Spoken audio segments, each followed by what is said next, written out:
Well, hi, I'm Marilyn Hawes again with Heart and Soul.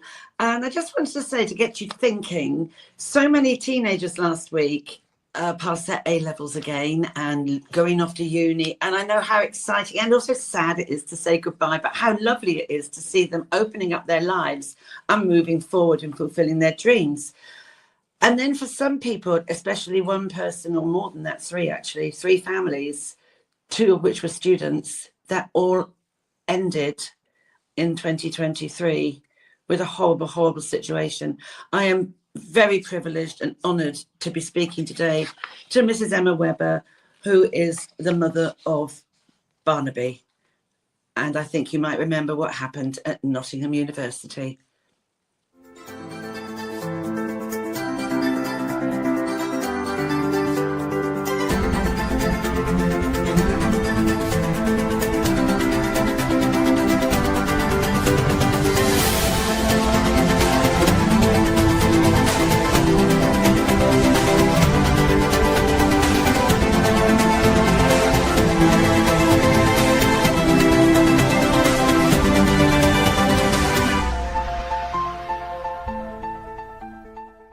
Hello there, I am Marilyn Hawes and I'm from Heart and Soul. And this morning I want you to think about how many of you had or have experienced in the past your children going to university and thinking, wow, it's all exciting, getting the equipment, blah, blah, blah.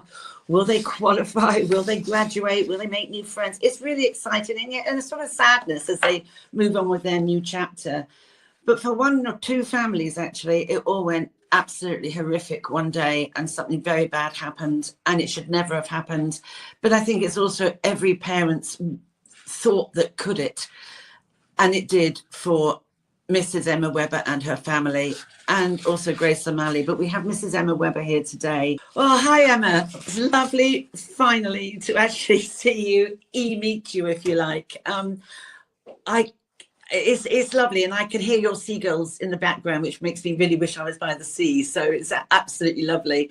I just don't know really where to start with this because when your beautiful Barnaby and Grace, two gorgeous, gorgeous people, and of course the gentleman as well, Ian Coates, but I completely related to, because that was always my fear when my children were at university. Would something happen one day? Would something awful happen? And it did. My heart, I don't think I've ever stopped thinking about you, quite honestly. And as I said earlier, the A-level time. I mean, I bet you can even remember what you were wearing when you heard.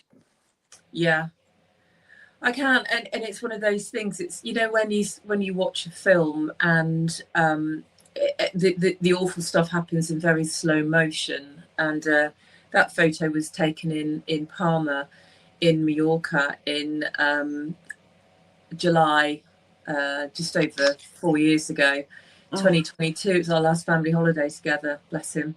But yeah, it was like that sort of slow unraveling of it's deep trauma and it's deeply ingrained. And there's no way to explain it. There's no way to understand it unless you've been through it. Oh, that's like everything, Emma. I mean, I don't know if you know my own history. Is that's why in some way I can connect, because I had the police at my doorstep to tell me my friend who was the head, I don't know if you know my story, who was the head teacher, my best friend and my boss, I was deputy head, had sexually abused my 3 boys. And I can remember, I didn't find like you, I think everybody takes it differently, don't they? I went out, I was physically sick and I felt it was like a tsunami coming through my life. Yeah. So hard to process, isn't it? Yeah, it is. And it doesn't, that never goes away, does it? That it's visceral. It's a real physical reaction that you have. And it's that heartbeat of a moment, isn't it? It's what, seconds. And everything changes. It's a bit like going into some film like The Matrix, where everything around you appears to be normal, but you're in this completely different world. And you never come back from that. You never come back from it, because I know that you have built. See, I set up a charity, Freedom from Abuse, and started going into prisons, talking to people that were child abusers, because I wanted to understand why someone's like it.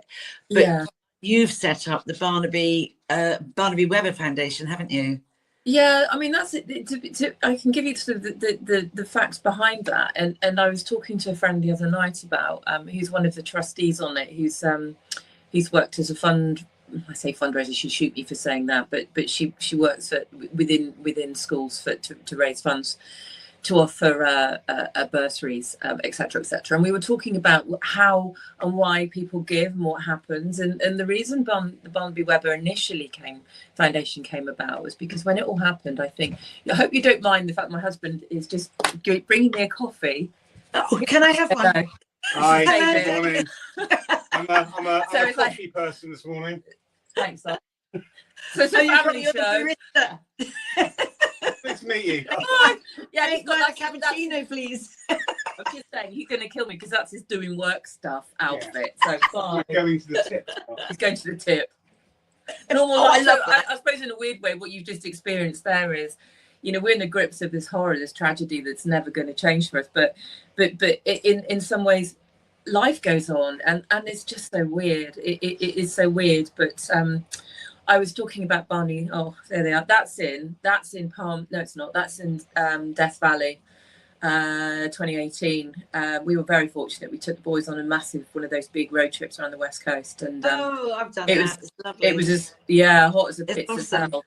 Yeah, and they were in the pool that I've forgotten the name of that hotel, but it's a very famous one right in the heart of Death Valley. But so Barney's Foundation, I think what happened when all of this horror, and you said the reaction that you had when you heard the news, and we were inundated with flowers, inundated with letters and cards from all over the country and actually the world, and also people wanted to give money, and it was really hard to know what to do with it. So we it was sort of, it was really, really difficult.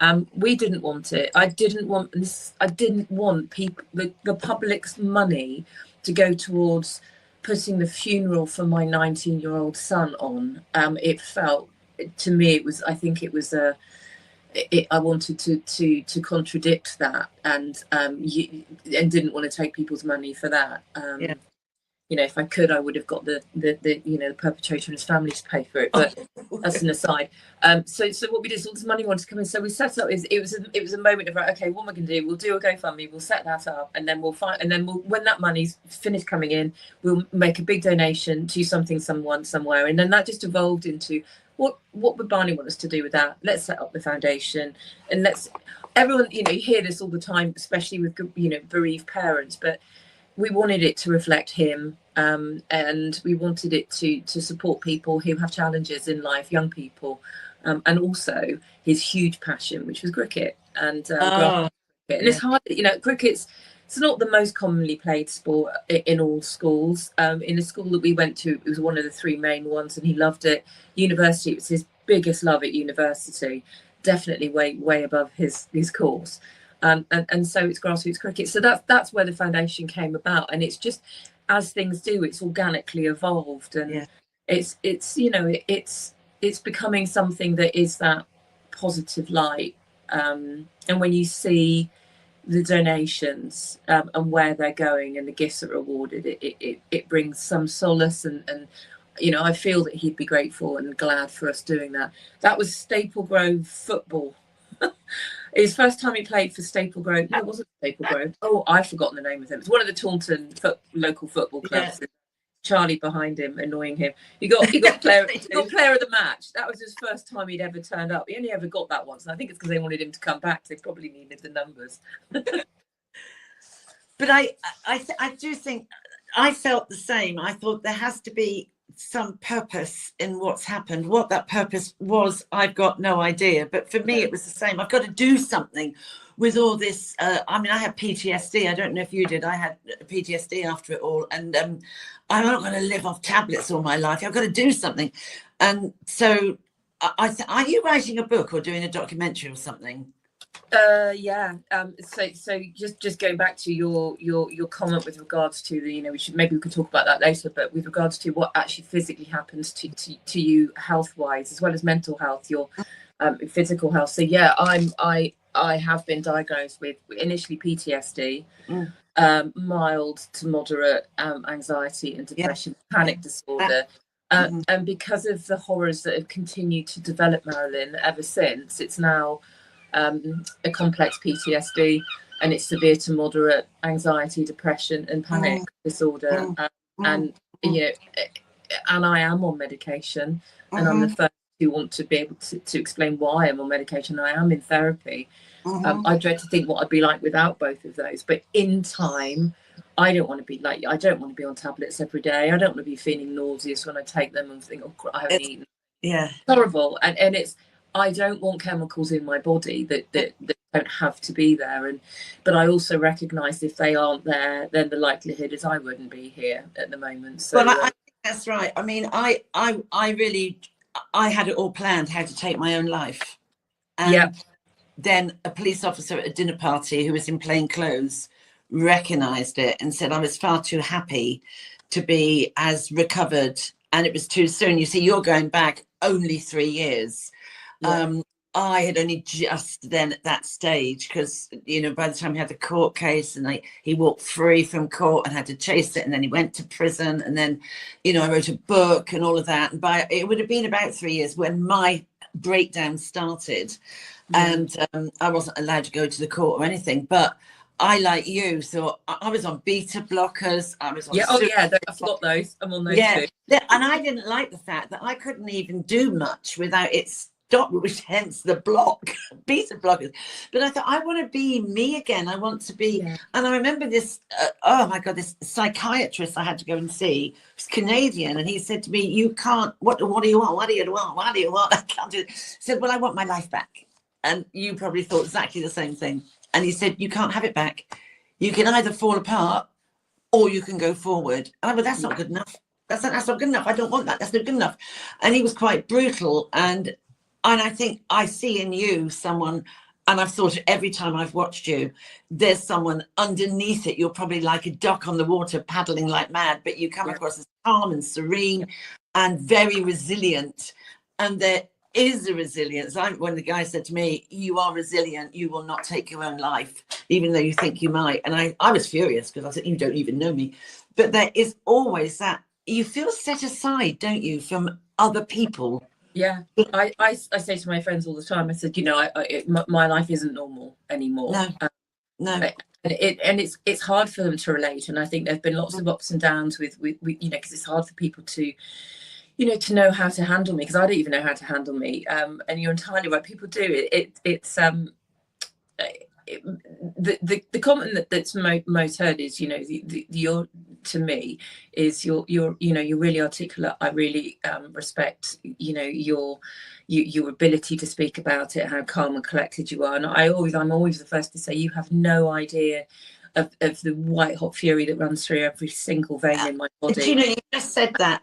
I described it as a white laser beam. Burnt up my soul. I have never known anger like it. No, it's and I frightening. Resonate with that, and it is. And I think with me, what it has done, fortunately, is it's given me, for this part of what we're doing, the whole, you know, the fight for justice and accountability and everything, and dealing with the inquiry, etc., is it's given me the clarity of mind that I've never had in my life before. It's like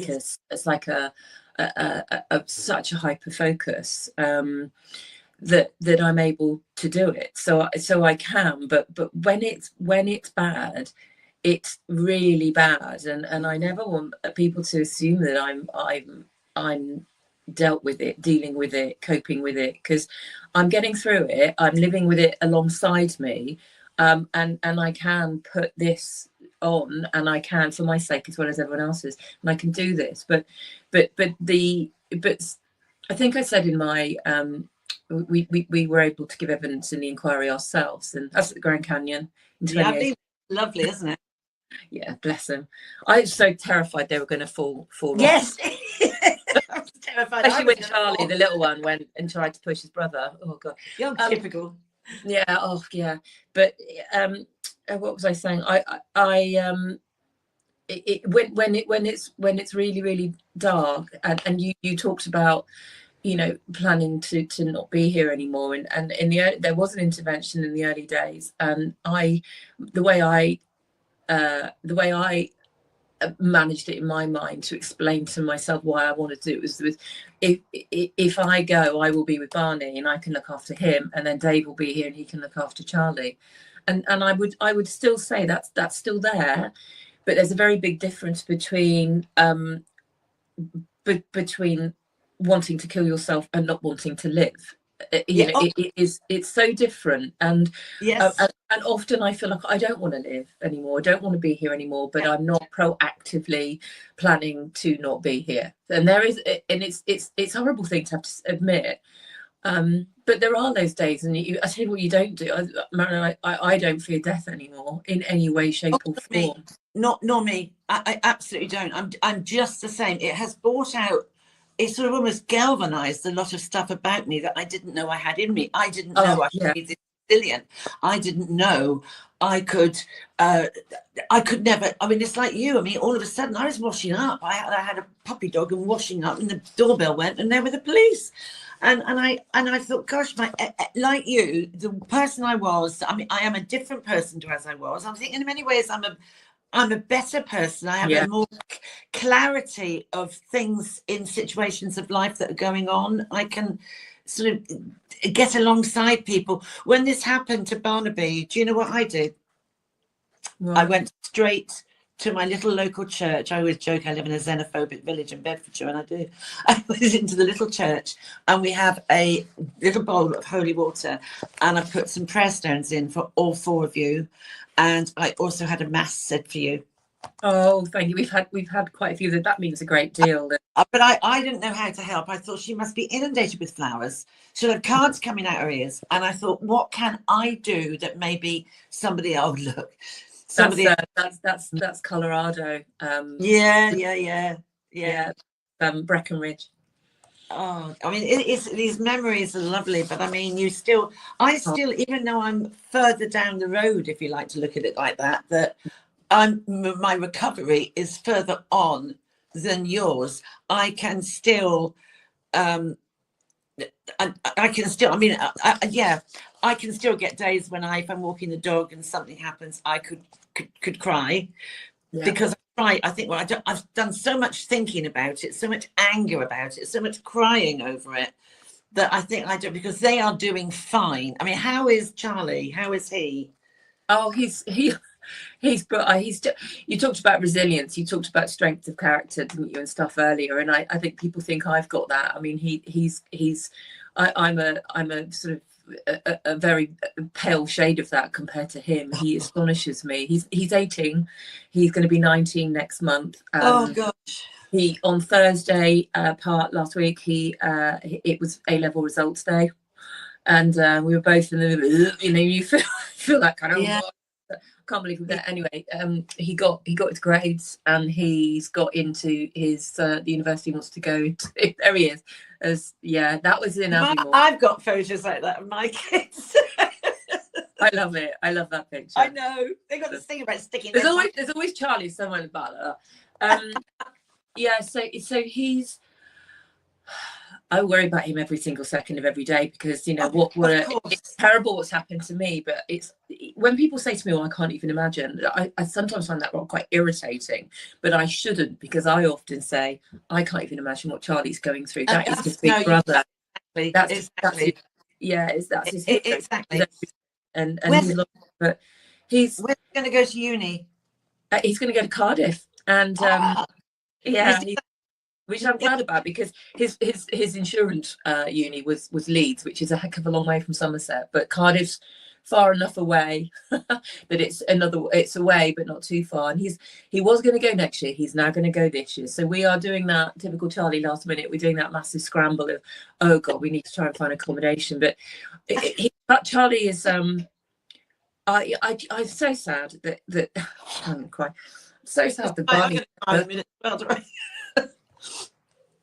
Barney's never got to see Charlie grow up. Yeah. And Charlie, when it happened, was 15. He just had his head shaved for a charity thing at school. He had this awful buzz cut, and it didn't, and he was that gangly 15-year-old. He's 18 years old, nearly 19 now, and he's 6'5", and he's, we call him Unit. he's a massively talented rugby player, and he's been in Bristol Bears Academy. Now he's with England Lambs Rugby, and he's going to Cardiff to hopefully play high-end rugby with them as well. But he's going to read history, politics and international relations, and a bit like his brother. You know, this is I guess one of my twins, Charlie, reminds me of one of the twins. We call him the slob twin, because he was always sort of like getting lashed, and he went to Leeds, and amazing. It's a long way from Somerset. It is a long way. He did exactly the same. He read exactly what Charlie's did. Yeah, so I mean, Leeds is a great university. It's too far away, but I agree. But you must be feeling like you're going treading over this, and where it comes again. I mean, it's like you I don't know. Have you felt yourself reliving? Oh, this is like all over again. 3 years ago. No, 4 years ago actually, when Barney went. So I can't get over that Charlie is 6'5". Like rugby and cricket are two amazing. I mean, do they want to? Did Barnaby want to go forward and play for England? Or was he as good as that? No. He's good. He's a really good sportsman, but no, bless him. No. I think he would have. He always wanted to fly.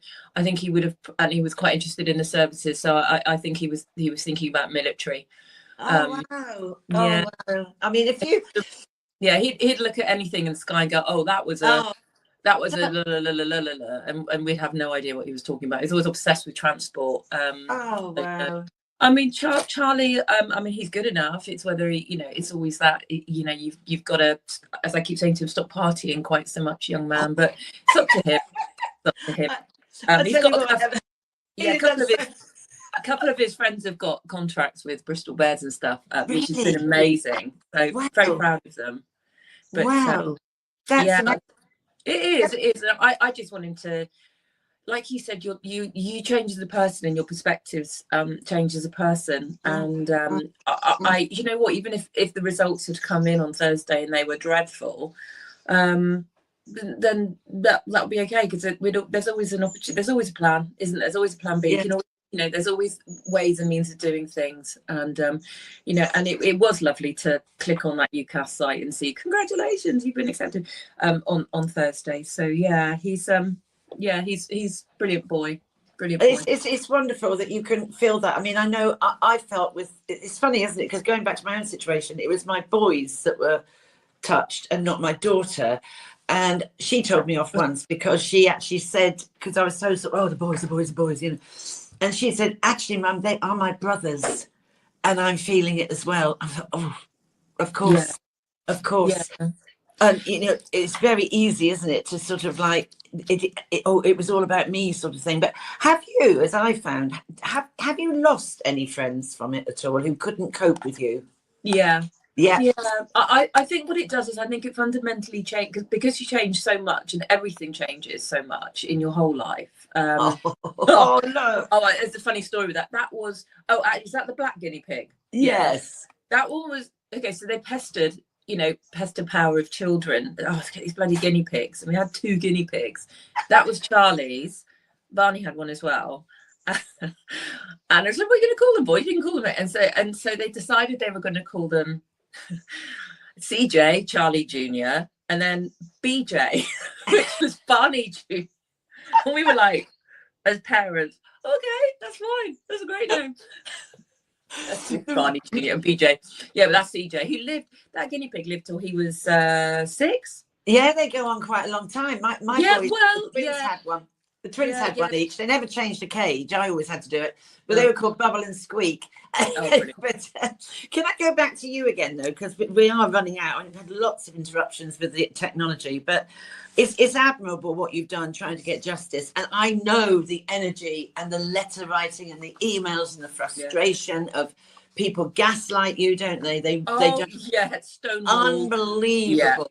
Yeah. Unbelievable. And were you, because when I read up about you as well, you were working for the NHS as a comms, weren't you? I'm a comms manager. Yeah. I mean, did you feel, I mean, when I was reading up about that, I thought, I think I'd have felt quite bitter that the people that actually employed me were the very reason that didn't manage Calicane properly. I think if I'd been working for either of the 2 disgraceful trusts in Nottingham, then I worked for NHS Somerset. Of course. what I would say, I work for the ICB as well, which is like the commissioners, and I'm still working, holding on. But I mean, I'm signed off. I've tried. That's A-level results day 2022. Oh gosh, he was. How tall was Barnaby? Barney's 6'1.5". And it's the half that counts. That's what my boys tell me. Yeah, he used to be like, yeah, I don't care if Charlie's taller than me. I don't care. He hated it. Hated it. I can still thump him. Yeah, and he did. Yeah, he did nasty pinching. Yeah, working for the NHS is kind of, I compartmentalize stuff and so I park it in a bit. But what the people I've worked with here in Somerset and my colleagues, and it's been a massive restructure. Most of us have going, but they have been nothing but amazing. And I think it's very easy that I can come across as hating all agencies and institutions, you know, within the police, within the CPS, within the hospitals. And I don't. And I recognise how great so many people are that work there. What I also recognise is that institutionally the culture to cover up the rot and to promote the rot, and to let the rot evade any accountability, that's been at the heart of all of these problems. Yes, absolutely. It's so complex, Marilyn. The failures in, if you, the best way to explain it, if you can imagine, oh my God, I think that was Eurovision. I made him watch it with me. That was the year Sam Ryder won. No, nearly won. So that's 22 as well. Gosh. Still got that bucket hat. I think if you imagine all of the institutions, anything that could go wrong, did go wrong. Yeah. Not just when it happened, but in the years leading up to it, during the investigation itself and the disposal of it, and then ongoing and ongoing and ongoing, and now, and we are still uncovering the most abhorrent failures, cover-ups, and genuinely we can say cover-ups now, and lies. And you know, sadly, it doesn't surprise you, I'm sure. The fight has been extraordinary, and the exhaustion is on another level, because people go, oh, but you know, you can't do your job, but I can do this because it's my child and I've got this clarity of mind, and if it kills me, which it likely will, but I won't stop until I get accountability and justice. I won't stop. No, you're right. And I think I've got some of the tools because I've worked in comms and I understand how it works. But my God, I didn't understand how the criminal justice system works, how the agencies work, how the bodies that investigate them work, how the government work, how the government departments work. But I know so much now. If I knew now, then, well, if I knew then what I know now, sorry, the long way around, then it wouldn't have ever got this far, but who would know when your child is murdered? Who would know how to do and ask this and do this and ensure this? Which is why one of the things that we absolutely have to do in this country, in the criminal justice system, is have victims advocacy. Basically, people right from the perpetrator of crimes gets everything. The victims. You know, in our case, we're the victims because the victims didn't make it thanks to Calicane. We got enough, despite what they say, we got nothing, and we're treated shamefully like dirt on a shoe. Yes. We are. You said gaslit. We were stonewalled. Some of the emails, some of the way that we were spoken to and dealt with is unforgivable, and that goes. That's morally reprehensible as well as legally reprehensible, and so that's something that has to change in this country, because by putting money into supporting victims properly, what it will ultimately save the country billions of pounds. Well, of course, we can't work, we can't we can't pay our bills, we can't live, sometimes we don't live anymore because of it. The health issues that we get, if you have proper advocacy from the beginning and go, here's what you need to do, making sure that the right thing is done, that's all it is, and that you know what you can and can't do, and that someone's standing for you in that corner because you're not capable of doing it yourself, then fundamentally it will change. But you know, that's a bit further down the line, because at the moment I'm damn well getting Calicane's the miscarriage of justice for that monster to be where he is and how he played the system. Absolutely. And how it happened. That is not, I said to my barrister the day we were talking, and we've got our submissions coming up in London. it's not, I don't care what the law says at the moment. The law is, it's wrong, and it has to change, and it will change. I was told when I said to the police, when this guy of ours walked free, I thought, well, hang on a minute, I was the deputy head. People might think I've procured him, you know, for boys or something. I can't, you know. And I was threatened. I was threatened with contempt of court because I was taking on the judge that let him walk free. And I said, I don't care. Throw the key away. I really don't care. My life couldn't be any more shit. Yeah. I said, it's taken everything away from me. And I said, I'll chain myself naked to Buckingham Palace if necessary. But I am not like you. This is a passion. And you know where I wish it wasn't? Sometimes I hate it because people introduce me as a campaigner. I don't want to be a campaigner. But yeah, so become it. Yeah. There was, you know, the columnist, Giles Coren. Yes. He wrote something 3 years ago in his Sunday Times column. Thankfully, the staff at the Times, the journalists I know at the Times, complained so much it got taken down. But he wrote, it wasn't directly related to us as families, but it was clearly with what we were doing in mind. And he wrote, I wish, I've got a copy of it somewhere, but it's something along the lines of, I wish these, you know, these grieving parents would just grieve with respect and dignity and stop creating campaigns and, you know, causes and fighting. It's like, how dare you say that, man? We're doing it because we were so wronged and it was a failure. You know, Barney didn't do something stupid and die because of it, and then I'm creating foundations in his name.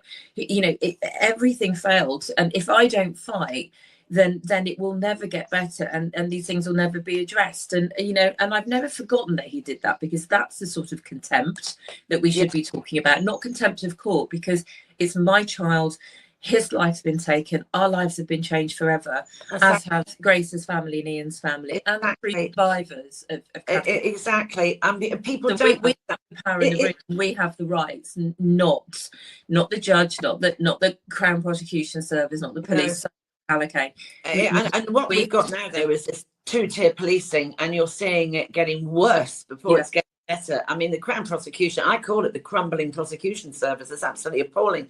So to a degree, I had that same exhaustive fight to get it into the court, so he would go to prison. But well done you, because that is well done you. I mean, we fought, and we were given we were managed down, so we couldn't fight, basically. So we ended up with the diminished responsibility manslaughter. Yeah, obviously preordained, and we've seen evidence that they made their minds up almost straight away. Yeah. We were led to believe it would be murder, and all we were thinking of the summer is, I'm not going to that murder trial. All I want to know is he going to get a whole life sentence? And then in another heart-changing, you know, life-changing moment, to be told, actually, it's diminished responsibility, and then to be told an indefinite hospital order, it's not indefinite. Nearly all of them are out within 10 years, and these are this is homicide. Yes, they're still crimes, they're mental health crimes, but they're hospital patients. They are not prisoners, and that's a different P. And that's what we have to. And I'm going to London on Monday to. I've been invited with the Law Commission, who are reviewing the homicide laws, long overdue, because we you know, diminished responsibility was brought in when we had capital punishment. Yes, and a part of me feels we should have that back. Truly, I want that on my show again, because we've had such a massive story. I'd love to talk again. I'm sorry we've had so many. No, we've had so much done. It will get sorted, but I would and I want to get the Barnaby Foundation logo up as well. I could sit here all morning talking to you. I feel a real I honestly do feel a real two mums talking together about and there's a real synergy, and I would love to get you back on again, so that maybe in a couple of months' time you can talk about how it's gone with this thing, with the sentencing thing. Because I did once the thing with my guy, I was involved with, I got 50,000 over the southeast of England for the sentencing laws for paedophilia to change. So, and it did, but now of course it's changed and they're all being set free. So, I mean, it's dreadful. People don't understand what this does to you. And I sometimes think, you know, shame on those adult friends that walked away from me and from you. And my son, go back to that, did we? Yes. Yeah. So, my 19-year-old son said to me, Mum, they were never friends in the first place. Well, my therapist said it's seasonal friendships, and seasons can be very long periods of your life. But I've gone into a different season in what I'm dealing with this, and it's not like an age-related season. It's a season of how things are, and there's only been a couple that I would have that I did consider very close friends that were there very initially. But yeah, I mean, a couple in particular, we just haven't even heard from for 2 years. And yeah, it's terrible. It's terrible. I mean, it could happen to them tomorrow in a similar vein. You just don't know.